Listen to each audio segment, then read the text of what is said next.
اخيرا متجر التخفيضات هينزل عندنا في السيرفر يا جدعان. متجر اسطوري زي ما انتوا شايفين. دي السكنات اللي هتكون فيه، سكن الولد والبنت، سكنات اسطورية، ودي شوية حاجات كده هتكون موجودة فيه. وهل هينزل قريبا ام امتى؟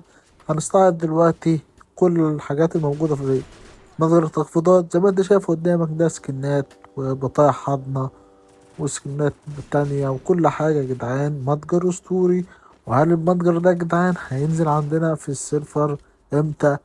بقاله كتير منزلش، والنهاردة جيت أقول لك الحقيقة هل هينزل عندنا ولا لأ يا جدعان.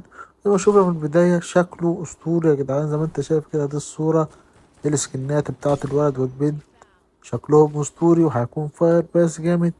بس أحب أقول لك إن فاير بس، او عفوا، متجر التخفيضات ده يا جدعان هينزل عندنا، وليس الشهر ده يا جدعان، هينزل الشهر اللي جاي بإذن الله.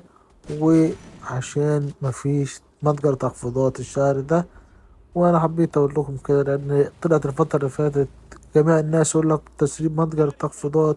متجر التخفيضات خلاص هينزل يا جدعان، وكله كلام في الفاضي عشان الريتش بس.